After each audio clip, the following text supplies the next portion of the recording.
Hello students, आज हम लोग त्रिघात बहुपद के शून्यकों और गुणांकों के बीच संबंध को पढ़ेंगे।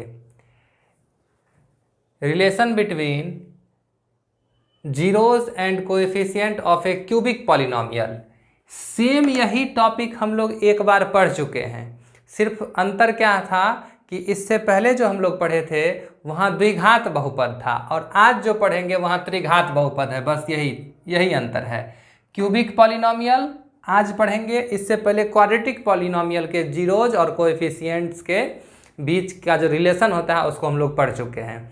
यानी कि अल्फ़ा प्लस बीटा बराबर माइनस बी बाई ए और अल्फ़ा इंटू बीटा बराबर सी बाई ए, ये हम लोग द्विघात बहुपद में पढ़ चुके हैं। आज त्रिघात बहुपद में पढ़ने जा रहे हैं। अगर इसको समझना है आपको तो सबसे पहले आपको द्विघात बहुपद के जो शून्यकों और गुणांकों के बीच संबंध वाला वीडियो था उसको जरूर देख लेना चाहिए। बिना उसको समझे हुए, बिना उसको देखे हुए अगर आप इस वीडियो को देखेंगे तो हो सकता है आपको थोड़ी सी दिक्कत होगी। सबसे पहले तो द्विघात और त्रिघात बहुपद में अंतर समझिए। ये है आपका द्विघात बहुपद A X square plus B X plus C, दो घात वाला बहुपद। अब जैसे ही त्रिघात बहुपद में पढ़ेंगे तो ए एक्स के पास अब यहाँ पर स्क्वायर नहीं क्यूब हो जाएगा। अब यहाँ क्यूब हो गया तो अब बी एक्स स्क्वायर होगा, फिर अब सी एक्स होगा और फिर लास्ट में डी होगा। तो सबसे पहला अंतर तो यही है कि ये द्विघात बहुपद है और ये त्रिघात बहुपद है। इस बात को समझ गए। अब दूसरी बात समझिए, द्विघात बहुपद को अधिक से अधिक कितने शून्यक हो सकते हैं? दो शून्यक हो सकते हैं। तो उन दोनों का नामकरण क्या किया गया था? अल्फा और बीटा। लेकिन जब त्रिघात बहुपद की बात करेंगे तो क्या त्रिघात बहुपद को भी दो ही शून्यक होंगे? नहीं, त्रिघात बहुपद को अधिक से अधिक तीन शून्यक हो सकते हैं, अल्फा, बीटा और क्या, गामा। इसको तीन शून्यक होते हैं। अब क्या देखेंगे हम लोग, जब द्विघात बहुपद को स्टडी किए थे तो वहाँ दो ही चीज़ पढ़े थे, अल्फा प्लस बीटा और अल्फ़ा इंटू बीटा। ठीक ना, दो चीज़ों की स्टडी किए थे, अल्फ़ा प्लस बीटा यानी minus B by A, alpha into beta यानी सी बाई ए। तो यहाँ पर क्या होगा त्रिघात बहुपद में? यहाँ पर होगा एक तो alpha plus beta plus gamma, ये तो होगा ही। उसके बाद जैसे देखिए ना, यहाँ पर शून्यकों का योगफल मतलब अल्फ़ा प्लस बीटा और शून्यकों का गुणनफल मतलब अल्फ़ा इंटू बीटा। तो उसी तरह शून्यकों का योगफल alpha plus beta plus gamma, उसी तरह शून्यकों का गुणनफल यानी alpha into beta into gamma, ये भी होगा, ये भी होगा। और इन दोनों के अलावे यहाँ एक और रिजल्ट होता है। अब वो रिजल्ट क्या होता है तो वो देखिए, alpha beta plus beta gamma plus gamma alpha, ये एक और रिजल्ट यहाँ पर बढ़ जाता है। आ गई बात समझ में? ये रिजल्ट आपको यहाँ पर एक एक्स्ट्रा हो जाएगा। अब आप पूछिएगा कि ये कैसे हो जाता है, क्यों हो जाता है? तो इसलिए तो ये बता रहे हैं कि स्टूडेंट इस बात को समझ जाए कि द्विघात बहुपद में दो ही रिजल्ट होता है, सिर्फ अल्फ़ा प्लस बीटा और अल्फ़ा इंटू बीटा। लेकिन त्रिघात बहुपद में तीन रिजल्ट्स होते हैं, alpha plus beta plus gamma, alpha beta plus beta gamma plus gamma alpha और alpha into beta into gamma. इसको हम लोग बोलेंगे शून्यकों के योगफल, इसको बोलेंगे शून्यकों के गुणनफल, इसको बोलेंगे दो शून्यकों को एक साथ लेकर उनके गुणनफल का योगफल। आ गई बात समझ में? अब ये कितना होगा, ये किसके बराबर होगा, ये किसके बराबर होगा, इसको तो हम लोग अभी स्टडी ही करेंगे, प्रूव करके ही दिखाएंगे। चलिए, तो यहाँ तक जो बेसिक कॉन्सेप्ट था इस सब बात को समझ गए। चलिए अब शुरू कर सकते हैं हम लोग। देखिए, माना कि अल्फा बीटा और गामा त्रिघात बहुपद p ऑफ x बराबर A X cube plus B X square plus C X plus D, जहाँ a 0 के बराबर नहीं है, के शून्यक हैं। ये अल्फा बीटा और गामा इस त्रिघात बहुपद के क्या है? शून्यक है। ठीक ना। अब याद कीजिए, जब इससे पहले हम लोग द्विघात बहुपद वाला पढ़ रहे थे तो वहाँ पर हम लोग क्या सीखे थे कि अगर शून्यक 4 होगा तो गुणनखंड क्या होगा? x minus 4। ऐसा हम लोग पढ़ चुके हैं। अगर शून्यक अल्फा होगा तो गुणनखंड क्या होगा? x minus alpha. इसको डिटेल्स में हम लोग द्विघात बहुपद वाले में पढ़ चुके हैं, इसलिए अभी दोबारा नहीं बता रहे हैं इसके ऊपर। ठीक ना, सिर्फ याद दिला देते हैं। तो बताइए, यहाँ पर तीन शून्यक है, अल्फा बीटा और गामा। तो यदि अल्फा शून्यक है तो गुणनखंड क्या होगा बहुपद का? x minus alpha. यदि बीटा शून्यक है तो गुणनखंड क्या होगा? x minus beta. और यदि गामा शून्यक है तो गुणनखंड क्या होगा? x minus gamma. यहाँ तक समझ गए? अब देखिए, इस तीनों के अलावे एक और चीज़ यहाँ पर है k। यहाँ पर क्या लिखा हुआ है के, जहाँ के एक अचर है, जहाँ के एक अचर है। ये भी हम आपको पहले बता चुके हैं, ये के क्यों मानते हैं इसके बारे में द्विघात बहुपद में हम लोग बातचीत कर चुके हैं, तो उस वीडियो को आप लोग एक बार देख लीजिएगा। समझ गए? अब देखिए, अब हम लोग को करना क्या है, ये के तो के ही है, इन सब को गुना करना है। तो गुना करेंगे तो एक ही बार थोड़े सबको गुना कर देंगे, स्टेप बाय स्टेप गुना करेंगे, एक एक करके करेंगे। तो देखिए स्थिर से, ये के ज्यों का त्यों है, ये एक्स माइनस अल्फा ज्यों का त्यों है। हुआ क्या, इस x माइनस बीटा और x माइनस गामा को गुना करके यहाँ लिखा गया। कैसे? देखिए, x इस x से गुना हुआ एक्स स्क्वायर, ये माइनस बीटा इस x से गुना हुआ तो माइनस बीटा x, ये दोनों इस x से गुना होकर यहाँ लिख चुके हैं हम लोग गुना करके। अब इन दोनों को इस माइनस गामा से गुना करके यहाँ लिखेंगे। तो x को जब माइनस गामा से गुना किया गया तो माइनस गामा x, और माइनस बीटा को जब माइनस गामा से गुना किया गया तो minus minus plus beta into gamma. आ गई बात समझ में? चलिए, इसको इससे गुना करेंगे, x गुना एक्स स्क्वायर एक्स क्यूब हो जाएगा। फिर x को इससे गुना कीजिए, ये हो जाएगा माइनस बीटा, ये x इस x से गुना होकर एक्स स्क्वायर हो जाएगा। समझ रहे हैं? अब फिर x को इससे गुना कीजिए, माइनस गामा तो रहेगा ही, माइनस गामा x का स्क्वायर हो जाएगा यहाँ। ठीक, अब फिर x को इससे गुना कीजिए तो क्या हो जाएगा, बीटा गामा और x। तो बीटा गामा और x प्लस में है तो प्लस में। यहाँ तक समझ गए? इस x को इस चारों से गुना करके यहाँ पर लिख दिए। अब क्या करेंगे, इस माइनस अल्फा को इस चारों से गुना करेंगे तो माइनस अल्फा इस एक्स स्क्वायर से गुना होगा तो क्या होगा, माइनस अल्फा एक्स स्क्वायर। फिर माइनस अल्फा इससे गुना होगा तो minus minus plus alpha beta x. फिर इससे गुना होगा तो minus minus plus alpha gamma x. फिर इससे गुना होगा, माइनस गुना प्लस माइनस, यहाँ क्या है अल्फा, यहाँ क्या है बीटा गामा, तो अल्फा बीटा गामा तीनों आ गया। यहाँ तक समझ गए? चलिए देखिए, अब हम लोग क्या करेंगे, ये 8 पद है यहाँ से यहाँ तक, और बाहर में क्या लगा हुआ है, के लगा हुआ है। समझ गए? के लगा हुआ है, ठीक ना। तो अब के को क्या करेंगे, हम लोग इन सभी से गुना करेंगे। के को क्या करेंगे, सब से गुना करेंगे, तो कुछ नहीं होगा। देखिए, अच्छा उससे पहले एक चीज़ और यहाँ ध्यान दीजिए, ये तो के का के ज्यों का त्यों है। अब देखिए एक्स क्यूब ज्यों का त्यों है। यहाँ ध्यान दीजिए, यहाँ सजातीय पद है 3। यहाँ देखिए, यहाँ चर कौन है x, उसकी घात कितनी है 2। यहाँ देखिए चर कौन है x, उसकी घात कितनी है 2। और यहाँ देखिए चर कौन है x, उसकी घात कितनी है 2। याद कीजिए, जब शुरू में पढ़ाना स्टार्ट किए थे बहुपद, तो उस समय सजातीय पद और विजातीय पद बताए थे, और बताए थे कि सजातीय पद क्या होता है, जब चर और घात दोनों समान हो तो उसको सजातीय पद कहते हैं। आ गई बात समझ में? तो देखिए, ये तीनों सजातीय पद है, और ये तीनों अलग अलग नहीं लिख के हम लोग तीनों को क्या करेंगे, एक जगह असेंबल कर देंगे। ठीक ना, एक जगह क्या करेंगे, जमा करेंगे। तो कैसे जमा करेंगे, तो यहाँ देखिए, पहले इसका चिन्ह देखिए। इस पद का चिन्ह क्या है, माइनस में। इस पद का चिन्ह भी माइनस में, इस पद का चिन्ह भी माइनस में। आप ये समझ लीजिए कि ये सब कुछ नहीं है, बाकी सबको भूल जाइए, सिर्फ समझिए कि यही तीनों है, ये और ये 1 2 3, ये 3 पद है। ठीक, तीनों माइनस में है। तो अगर हम माइनस कॉमन ले लेंगे तो तीनों जगह से माइनस निकल जाएगा, तो यानी तीनों प्लस में चला जाएगा। तो देखिए, सबसे पहले माइनस कॉमन ले लिए। ठीक, उसके बाद देखिए, इसमें भी एक्स स्क्वायर है, इसमें भी एक्स स्क्वायर है, इसमें भी एक्स स्क्वायर है, तो एक्स स्क्वायर भी कॉमन ले लीजिए। एक्स स्क्वायर क्या कीजिए, कॉमन ले लीजिए। यहाँ देखिए, यहाँ पर माइनस भी ले लेते हैं कॉमन, एक्स स्क्वायर भी कॉमन ले लेते हैं। ठीक, देखिए, तो जैसे ही यहाँ से माइनस और एक्स स्क्वायर निकल जाएगा तो क्या बचेगा, अल्फा। देखिए यहाँ है अल्फा। अब बताइए, माइनस और एक्स स्क्वायर निकल गया तो क्या बचा, बीटा। यहाँ लिख दिए बीटा। माइनस और एक्स स्क्वायर निकल गया तो क्या बचा, गामा। तो प्लस में गामा लिख दिए, तीनों हो गया। और ये जो एक्स स्क्वायर कॉमन लिए थे, इस एक्स स्क्वायर को हम लोग करते हैं क्या, इस पार लिख देते हैं। तो इससे कोई फर्क पड़ेगा, बताइए, इससे कोई फर्क पड़ेगा? इस पार लिखें कि उस पार लिखें, गुना तो होना ही है उसको, उससे कोई फर्क नहीं पड़ेगा। समझ गए? अब यहाँ देखिए, अब 3 जगह यहाँ थोड़ा सा अंडरलाइन करते हैं, यहाँ, यहाँ और यहाँ। इन तीनों पदों को गौर से देखिए। ये जो तीनों पद हैं, इन तीनों पदों में खासियत ये है कि इन तीनों में x लगा हुआ है, और x की घात 1 है। यहाँ भी x की घात 1, यहाँ भी x की घात 1, यहाँ भी x की घात 1। यानी कि ये तीनों पद जो है वो सजातीय पद है। जब तीनों सजातीय पद हैं तो हम लोग क्या करेंगे, तीनों को एक जगह जमा करके लिख देंगे। कैसे? तो इसमें भी x लगा हुआ है, इसमें भी x लगा हुआ है, इसमें भी x लगा हुआ है, तो ये x कॉमन निकाल लेते हैं, ठीक ना। तो एक बात याद रखिएगा, ये कॉमन पहले लिखें कि बाद में लिखें इससे कोई फर्क नहीं पड़ता है, गुना ही होना है उसको। तो बताइए यहाँ से x निकल जाएगा तो यहाँ क्या बचेगा, अल्फा बीटा, तो ये हो गया अल्फा बीटा। यहाँ से x निकल जाएगा तो क्या बचेगा, बीटा गामा, तो यहाँ लिख दिए बीटा गामा प्लस में, सारा तो पॉजिटिव ही है। और यहाँ से x निकल जाएगा तो क्या बचेगा, अल्फा गामा, तो लिख दिए अल्फा गामा। अब देखिए ये एक्स क्यूब तो लिख ही दिए थे यहाँ पर, ये सारा जितना टिक लगा हुआ अंडरलाइन किया हुआ है सारा हो ही गया, तो क्या बचा, सिर्फ माइनस अल्फा बीटा गामा।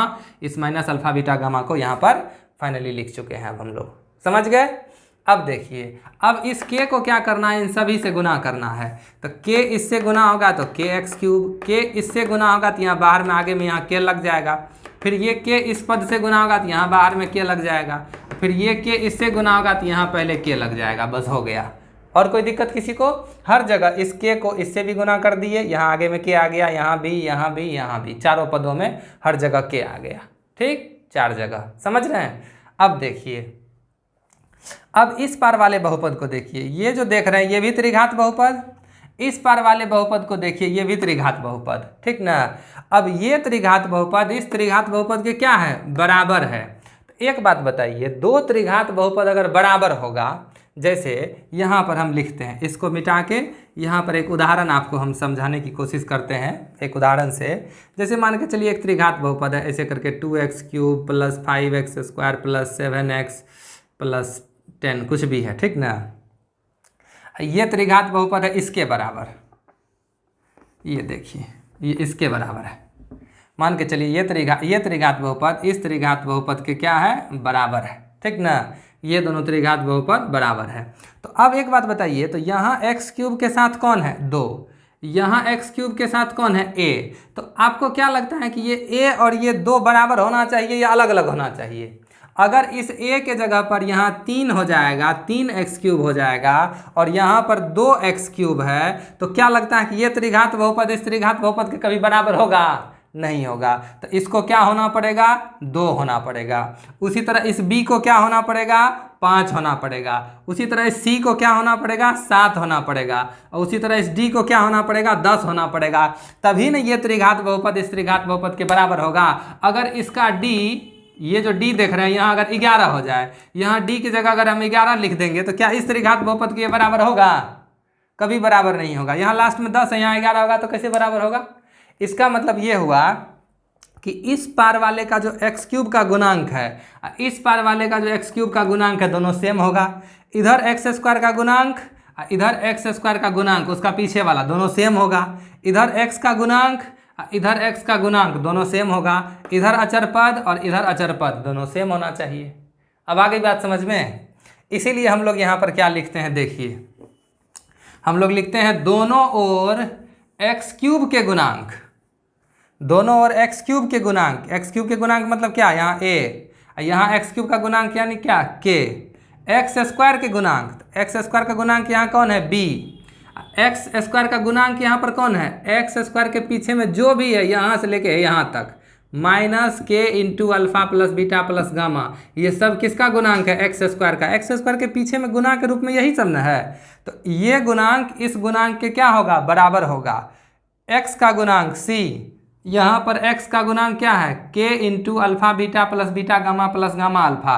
ये पूरा यहाँ से लेके यहाँ तक, ये x का गुणांक इस c के क्या होगा, बराबर होगा। ये अचर पद और ये अचर पद d, दोनों क्या होगा, बराबर होगा। ये अचर पद क्यों है, क्योंकि इसमें x नहीं लगा हुआ है। यहाँ भी अचर पद d है क्योंकि इसमें x नहीं लगा हुआ है। तो इसी चीज़ को हम लोग लिखते हैं, दोनों और एक्स क्यूब के गुणांक, एक्स स्क्वायर के गुणांक, एक्स के गुणांक और अचर पद की तुलना करने पर, मतलब क्या, इधर जो एक्स क्यूब का गुणांक है वो उस पार के एक्स क्यूब के गुणांक के बराबर होगा।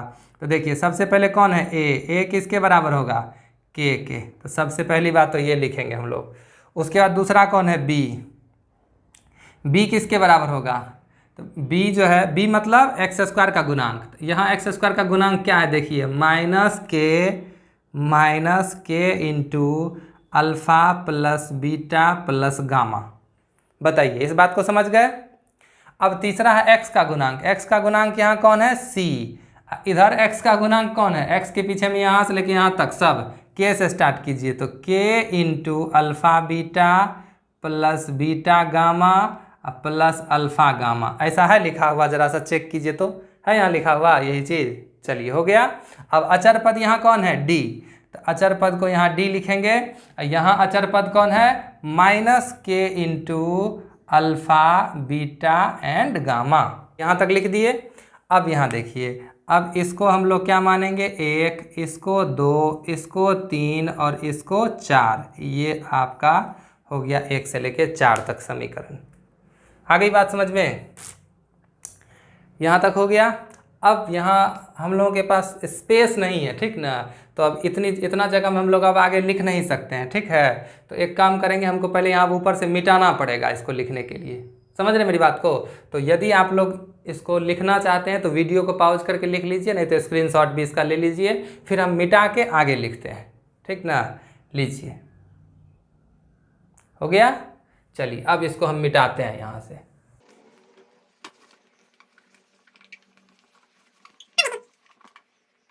अब हम लोग क्या करेंगे, यहाँ 4 समीकरण है हम लोगों को, समीकरण 1, समीकरण 2, 3 और 4।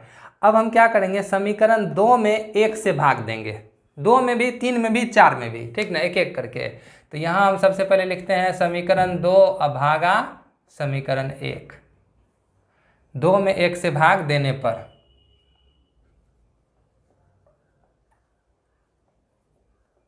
चलिए सबसे पहले 2 में 1 से भाग दीजिए। तो 2 में क्या लिखा हुआ उसको लिखिए। 2 का LHS क्या है, ये है समीकरण 2, इसका LHS कौन है, B है, तो B में 1 के LHS से भाग दीजिए। 1 का LHS कौन है, A है, इससे भाग दीजिएगा तो क्या हो जाएगा, B बटे A बराबर क्या होगा बोलिए, इसके RHS में, तो इसके RHS में क्या है, माइनस के into alpha plus beta plus gamma, ये है RHS डिवाइडेड बाय 1 का RHS क्या है यहाँ के, यही बात समझ में। ये देखिए ऊपर में लिखेंगे 2, तो ऊपर में समीकरण 2 लिखेंगे, समीकरण 2 में क्या है, b बराबर माइनस के into alpha plus beta plus gamma, तो b बराबर माइनस के into alpha plus beta plus gamma लिख दिए।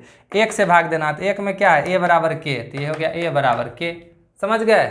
अब देखिए, अब आपका ये k इस k से कट जाएगा, ये जो minus alpha plus beta plus gamma है, इस माइनस वाले को इस पार लाएंगे तो क्या हो जाएगा, plus alpha plus beta plus gamma बराबर, ये जो b बाय ए है उसको उस पार ले जाएंगे तो क्या होगा, माइनस b बाय ए। आ गई बात समझ में। तो अब यहाँ पर देख सकते हैं कि alpha plus beta plus gamma बराबर क्या हो गया, माइनस b बाय ए हो गया। लेकिन एक बात याद रखिएगा, अल्फा प्लस बीटा बराबर भी माइनस b बाय ए था। द्विघात बहुपद में जब हम लोग शून्यकों का योगफल पढ़े थे तो वहाँ भी अल्फा प्लस बीटा बराबर माइनस b बाय ए था, यहाँ भी alpha plus beta plus gamma बराबर माइनस b बाय ए है। लेकिन वहाँ के b और a में, यहाँ के b और a में अंतर है। वहाँ जो a हुआ करता था, वहाँ जो a हुआ करता था वो एक्स स्क्वायर का गुणांक था। जरा सा यहाँ देखिए, ये है द्विघात बहुपद ax square plus B X plus C, ये है त्रिघात बहुपद ax cube plus B X square plus C X plus D. तो द्विघात बहुपद में जो a होता था वो दरअसल एक्स स्क्वायर का गुणांक था, और यहाँ जो a है वो एक्स क्यूब का गुणांक है, दोनों में अंतर है, समझ गए। द्विघात बहुपद में जो b होता था वो x का गुणांक होता था, यहाँ जो b है वो एक्स स्क्वायर का गुणांक है। तो दोनों में ध्यान रखना है आप लोगों को। ऐसा नहीं कि माइनस b बाय ए है, ठीक है हम जानते हैं इस बात को, वहाँ भी माइनस b बाय ए होता है अल्फा प्लस बीटा, और यहाँ भी alpha plus beta plus gamma minus b by A ही होता है। लेकिन यहाँ जो b है वो एक्स स्क्वायर का गुणांक है, समझ गए। वहाँ जो b था वो x का गुणांक था, यहाँ जो a है वो एक्स क्यूब का गुणांक है, वहाँ जो a था वो एक्स स्क्वायर का गुणांक था, ठीक। चलिए इस बात को समझ गए। यहाँ अचर पद, द्विघात बहुपद में अचर पद c था, यहाँ अचर पद d है, ठीक ना, यहाँ प्लस होगा, यहाँ अचर पद कौन है, d है। तो ये सब बात ध्यान रखना है, दोनों b बाय ए में अंतर है, माइनस b बाय ए में, ठीक ना। तो चलिए इसी चीज़ को हम लोग यहाँ पर लिख सकते हैं, देयरफॉर शून्यकों का योगफल, शून्यकों का योगफल बराबर क्या हो गया, माइनस b किसको कहेंगे, तो एक्स स्क्वायर का गुणांक बटे a किसको कहेंगे, तो एक्स क्यूब का गुणांक, गुणांक मतलब कोएफिशिएंट, समझ गए।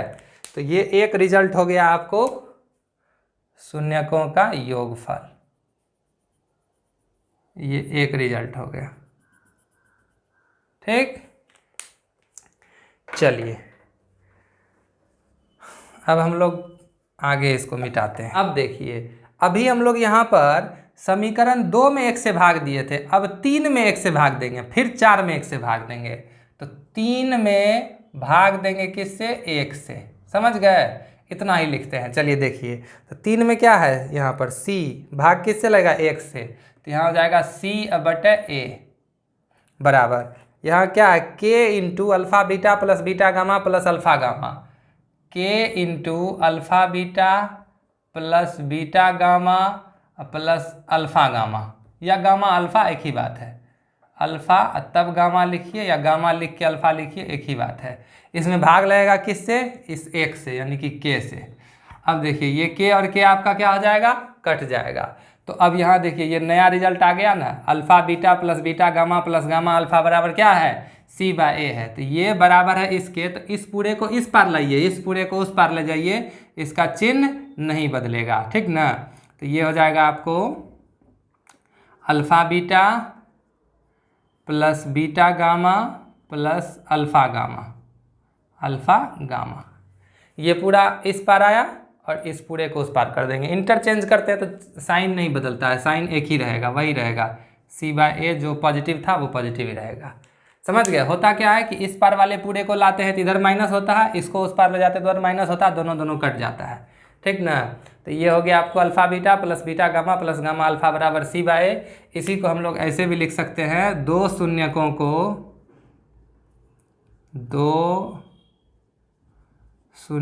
को एक साथ लेकर उनके गुणनफल का योगफल, एक साथ लेकर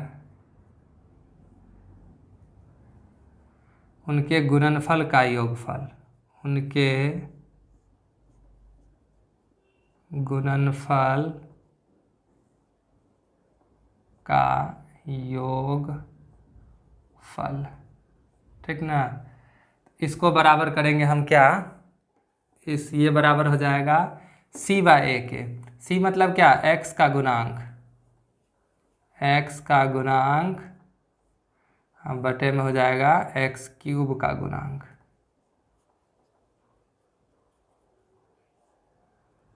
ठीक है? चलिए इसको भी इस तरह से अंडरलाइन कर देते हैं।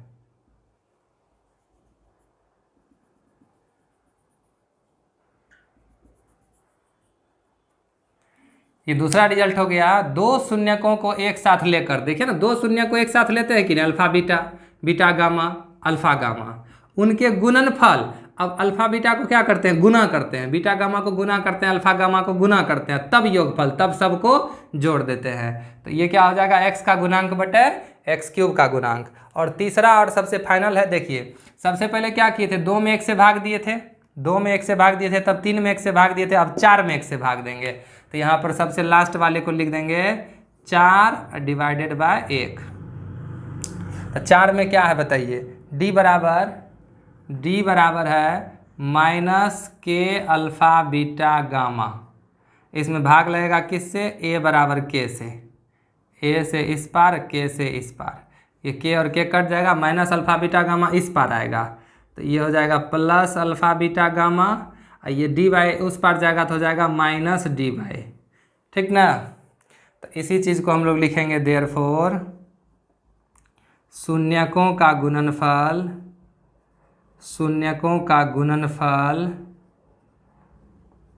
त्रिघात बहुपद के शून्यकों का गुणनफल बराबर क्या हो जाएगा? माइनस अचर पद बटे x³ का गुणांक। कोई प्रॉब्लम? ये हो गया आपको तीसरा और फाइनल रिजल्ट। ठीक ना? ये तीसरा रिजल्ट हो गया। देखिए अब इसको एक जगह हम लोग समराइज करके देखते हैं। देखिए द्विघात बहुपद में बस दो ही चीज़, alpha plus beta, alpha into beta, लेकिन त्रिघात बहुपद में तीन चीज़। कौन कौन? तीन results, alpha plus beta plus gamma minus b/a, जिसको हम लोग शून्यकों का योगफल बराबर लिखते हैं -x² का गुणांक बटे x³ का गुणांक कहते हैं, ठीक ना। दूसरा रिजल्ट इसमें होता है alpha beta plus beta gamma plus gamma alpha बराबर c बाय। इसी को हम लोग दो शून्यकों को एक साथ लेकर उनके गुणनफल का योगफल बराबर x का गुणांक बटे x³ का गुणांक भी कहते हैं। और तीसरा है alpha into beta into gamma बराबर -d/a। इसको हम लोग शून्यकों का गुणनफल बराबर माइनस अचर पद बटे x³ का गुणांक कहते हैं।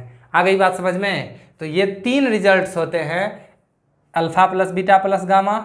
ये तो आसानी से सबको याद हो जाएगा, ये तो उसमें भी सेम टू सेम था -b/a।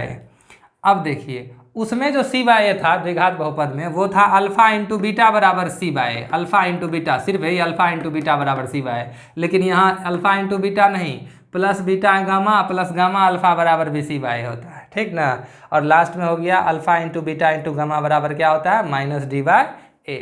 आ गई बात समझ में। देखिए इसको हम याद रखने के लिए आप लोगों को सिखा देते हैं, ठीक ना।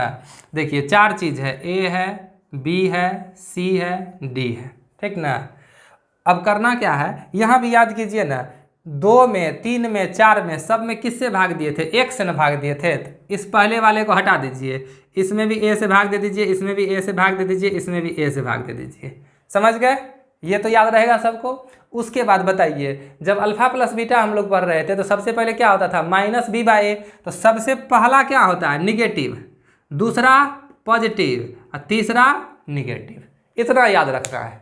फिर से बता दे, आपको करना क्या, b c d लिख लेना है, ठीक। तीनों में a से भाग दे देना है, तो b/a c/a d/a हो गया। याद कीजिए अल्फा प्लस बीटा तो सबको याद है -b/a। तो अल्फा प्लस बीटा बराबर हम लोग जानते हैं -b/a होता है। तो उसी से याद रखना है कि पहला वाला जो होता है ना अल्फा प्लस बीटा वो माइनस में होता है, ठीक ना। तो उसी तरह यहाँ भी alpha plus beta plus gamma जो होता है वो माइनस में होता है। तो पहला माइनस में, दूसरा प्लस में, तीसरा माइनस में। एक बार -b/a, एक बार c/a और एक बार -d/a। बस इतना ही है। अगर एक दो सवाल बनाएंगे तो ये आपको स्वतः ही याद हो जाएगा। समझ गए। तो बताइए यहाँ तक समझ गए, किसी को कोई दिक्कत, कोई समस्या। अब एक एग्जाम्पल भी हम लोग ले लेते हैं। देखिए एक एग्जाम्पल भी यहाँ देख लीजिए।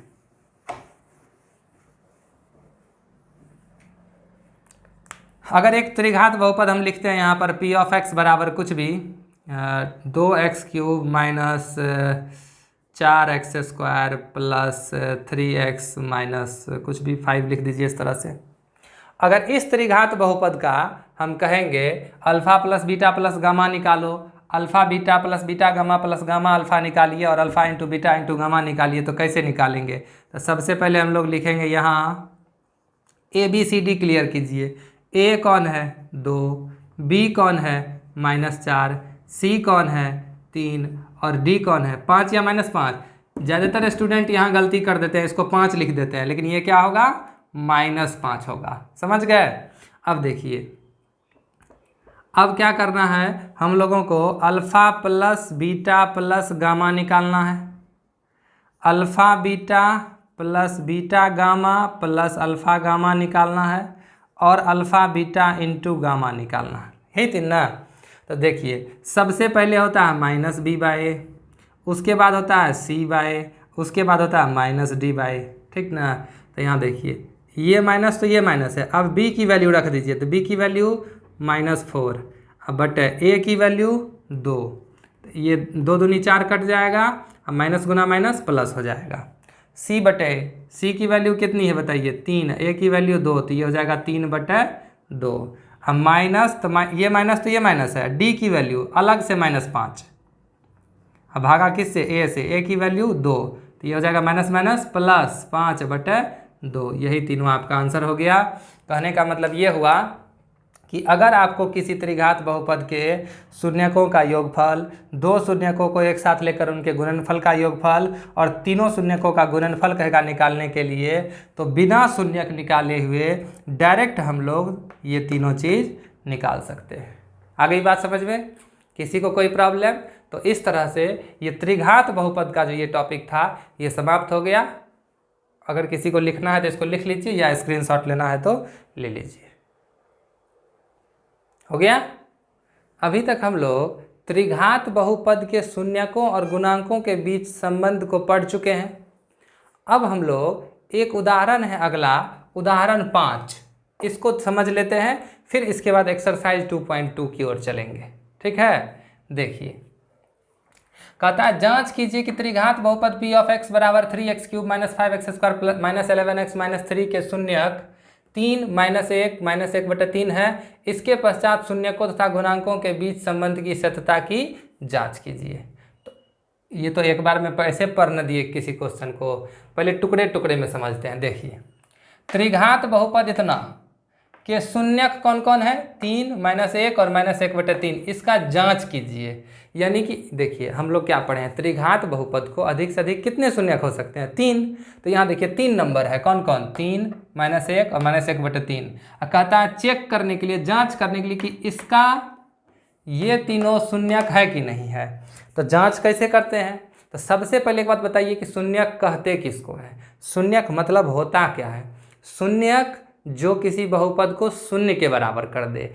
तो अगर ये 3 इस बहुपद का शून्यक है तो ये 3 इस बहुपद को शून्य के बराबर कर देगा। ठीक, कैसे कर देगा, तो इस बहुपद में x की जगह पर अगर हम 3 रखते हैं तो वो 0 के बराबर हो जाएगा, और अगर 0 के बराबर हो गया तो हम समझ जाएंगे कि ये 3 इस बहुपद का शून्यक है। इसी प्रकार माइनस 1 और माइनस 1/3 भी। ठीक ना, तो देखिए सबसे पहले सॉल्यूशन में हम लोग लिखेंगे p ऑफ x बराबर कितना, 3x³ minus 5x² minus 11x minus 3, ये बहुपद लिख लिए। अब इस बहुपद का शून्यक चेक करना है, ये 3 है कि नहीं है। एक काम कीजिए, x की जगह 3 रख दीजिए, यहाँ पर अपने आप चेक हो जाएगा। अब यहाँ भी x की जगह 3, उसका क्यूब है तो क्यूब, माइनस 5, सिर्फ x की जगह पर यहाँ 3 लिखेंगे, ऊपर में स्क्वायर है तो स्क्वायर ज्यों का त्यों रहेगा। यहाँ x की जगह पर सिर्फ 3 लिखेंगे और कुछ नहीं है, पावर में 1 है तो 1 ही रहेगा, और ये हो गया आपको -3। आ गई बात समझ में। अब देखिए अब हम लोग क्या करेंगे, 3 तिया 9 तिया, इसको 3 को 3 बार गुना कीजिए, 3 तिया 9 तिया 27, और ये 3 भी गुना होगा, हो जाएगा 81, 81। 3 तिया 9 पचे 45, 11 तिया 33 -3, ये तो 81 81 ही रहेगा। इस सब को जोड़िए, ये भी माइनस में है, ये भी माइनस में है, और ये भी माइनस में है, तो सब एक जगह हो जाएगा। 3 3 6 6 5, 11 का 1 हासिल 1, 3 1 4 4 8। अब आप देख सकते हैं 81 में 81 घटेगा तो क्या बचेगा, 0। तो बताइए ये 3 इस बहुपद का शून्यक है, बिल्कुल है। अब -1 को भी जांच कीजिए, तो p ऑफ -1 निकालिए। तो x की जगह पे -1 जैसे रखेंगे तो ठीक उसी तरह यहाँ भी x की जगह पर -1 का क्यूब -5 इंटू एक्स की जगह पर -1 का स्क्वायर -11, x की जगह पर -1 -3, फिर से इसको गुना कीजिए। -1 को 3 बार गुना कीजिएगा तो क्या होगा, माइनस गुना माइनस प्लस, प्लस गुना माइनस माइनस, 1 गुना 1 गुना 1, तो ये हो जाएगा 3 गुना -1। -1 का क्यूब -1 ही होगा, -1 का स्क्वायर प्लस 1 होगा, -1 11 से गुना होगा तो +11 होगा, ये -3 हो गया। ये इससे गुना होगा तो -3, ये इससे गुना होगा तो -5, ये 11 प्लस में हो गया, -3 में हो गया। अब देखिए ये 11 वाला प्लस में है, ये अकेला रहेगा, जो माइनस में सबको एक जगह कीजिए, ये भी माइनस में है, ये भी माइनस में है, ये भी माइनस में है, तो 5 3 8 3 11, ये तीनों माइनस में है तो -11, ये +11, दोनों कट के कितना बचेगा, 0। आप देख सकते हैं कि -1 भी इस बहुपद का क्या है, शून्यक है। लास्ट बच गया -1/3, तो यहाँ निकालेंगे p ऑफ -1/3। तो अब देखिए यहाँ क्या लिखना है हम लोगों को, 3x की जगह पे -1/3 का क्यूब, -5x की जगह पे -1/3 का स्क्वायर, -11x की जगह पर -1/3, और माइनस यहाँ हो जाएगा कितना, 3।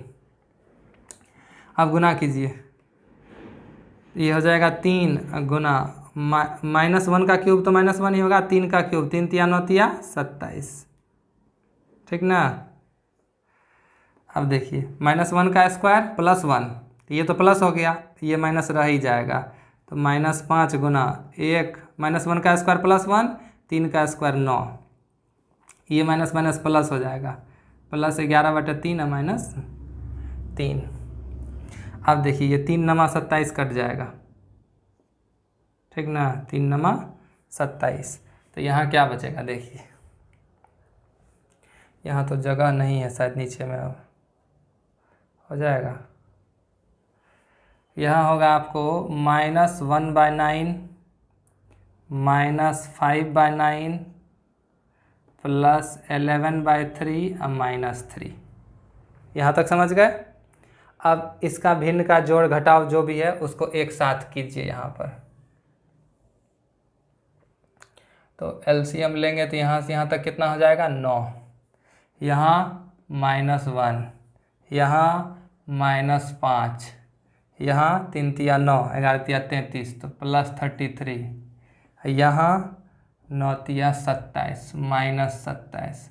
अब माइनस वाले को एक जगह कीजिए, -27 -5 -32 -1 -33, ये हो गया -33 अब +33 अब बटे 9, ऊपर में एक कट के क्या हो जाएगा 0 बटे 9 बराबर क्या हो गया 0। अब आप यहाँ भी देख सकते हैं ये तीसरा वाला भी क्या हो गया 0 के बराबर हो गया। इसका मतलब क्या हुआ, इसका मतलब ये हुआ कि हम लोग कह सकते हैं कि इस त्रिघात बहुपद का शून्यक 3 भी है, -1 भी है और -1/3 भी है, क्योंकि ये तीनों ही इस तीनों का मान या फिर ये 3 -1 और -1/3 जब इस त्रिघात बहुपद में x की जगह पर रखा गया तो तीनों ही परिस्थितियों में ये बहुपद किसके बराबर हो गया 0 के बराबर।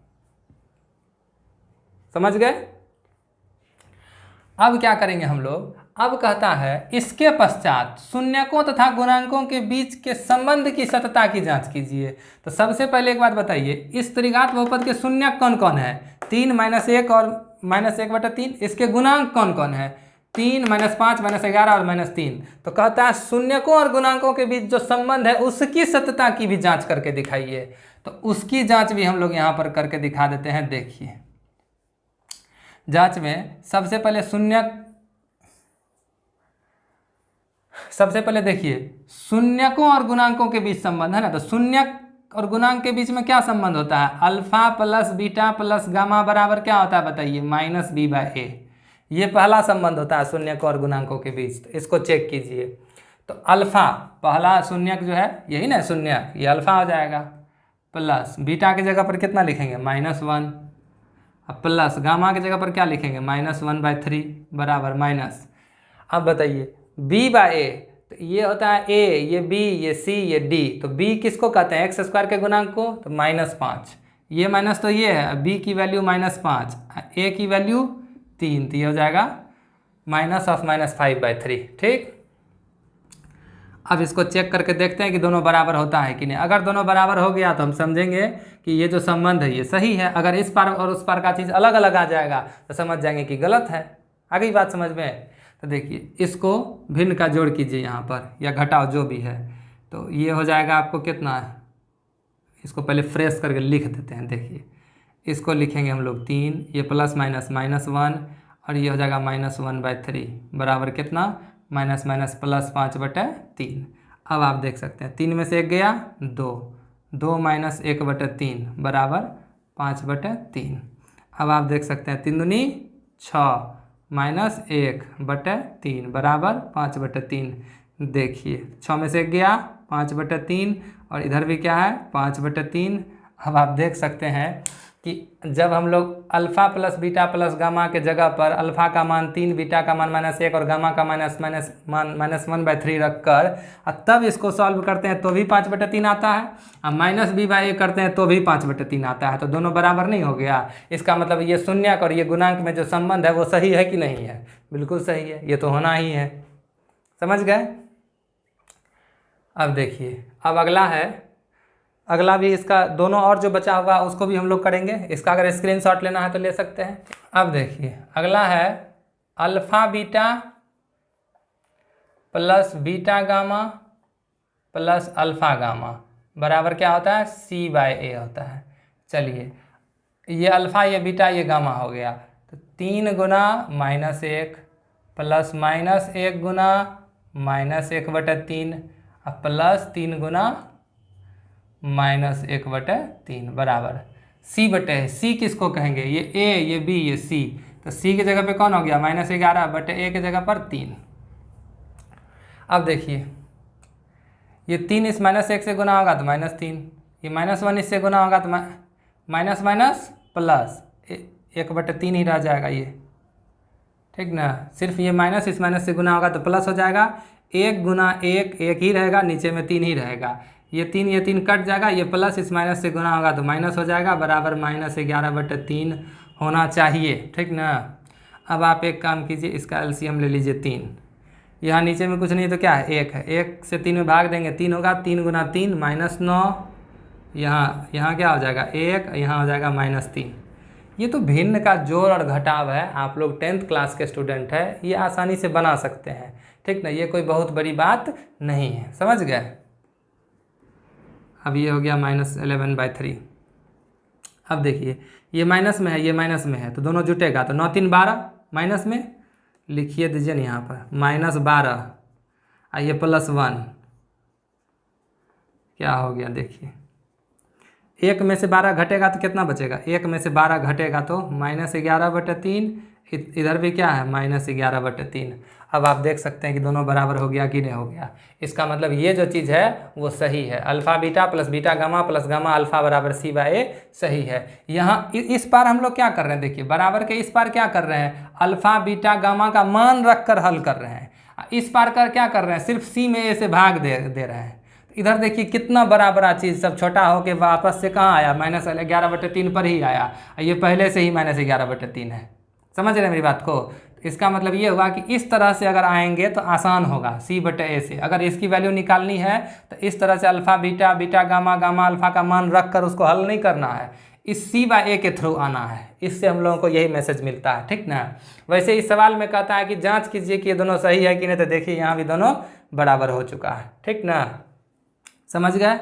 अब तीसरा रह गया alpha into beta into gamma, तो वो तो आसान ही है, उसको तो यहाँ ही कर देते हैं। देखिए तीसरा है alpha into beta into gamma बराबर क्या होता है -D/A। तो बताइए अल्फ़ा का मान 3 इंटू बीटा का मान -1 इंटू गामा का मान -1/3 बराबर -D की वैल्यू सबसे लास्ट वाले को D कहते हैं तो -3, तो यहाँ -3 लिखेंगे D के जगह पर, ये माइनस ये वाला माइनस है, D के जगह पर अलग से -3 हुआ क्योंकि D की वैल्यू -3 है, A की वैल्यू 3, तो भाग देंगे किससे 3 से। अब देखिए ये 3 और ये 3 कट गया, बताइए -1 से गुना होगा तो क्या होगा +1, ये 3 और ये 3 कट गया, ये माइनस इस माइनस से गुना होगा तो वैसे भी समझिए ना, माइनस इस माइनस से गुना होगा तो क्या होगा +3, अब +3 भागा +3 क्या होगा 1। अब आप देख सकते हैं यहाँ भी क्या हो गया, दोनों बराबर हो गया। इसका मतलब ये जो चीज़ लिखा हुआ alpha plus beta plus gamma बराबर -B/A, ये भी जांच कर चुके हैं हम लोग, सही है। यहाँ भी हम लोग जांच कर चुके हैं, बिल्कुल दोनों बराबर होता है, और यहाँ भी जांच कर चुके हैं, ये दोनों बराबर होता है। आ गई बात समझ में। इसको अगर किसी को लिखना है तो लिख सकते हैं, स्क्रीनशॉट लेना है तो ले सकते हैं। अब अगले क्लास में हम लोग एक्सरसाइज 2.2 के क्वेश्चंस को सॉल्व करेंगे। धन्यवाद।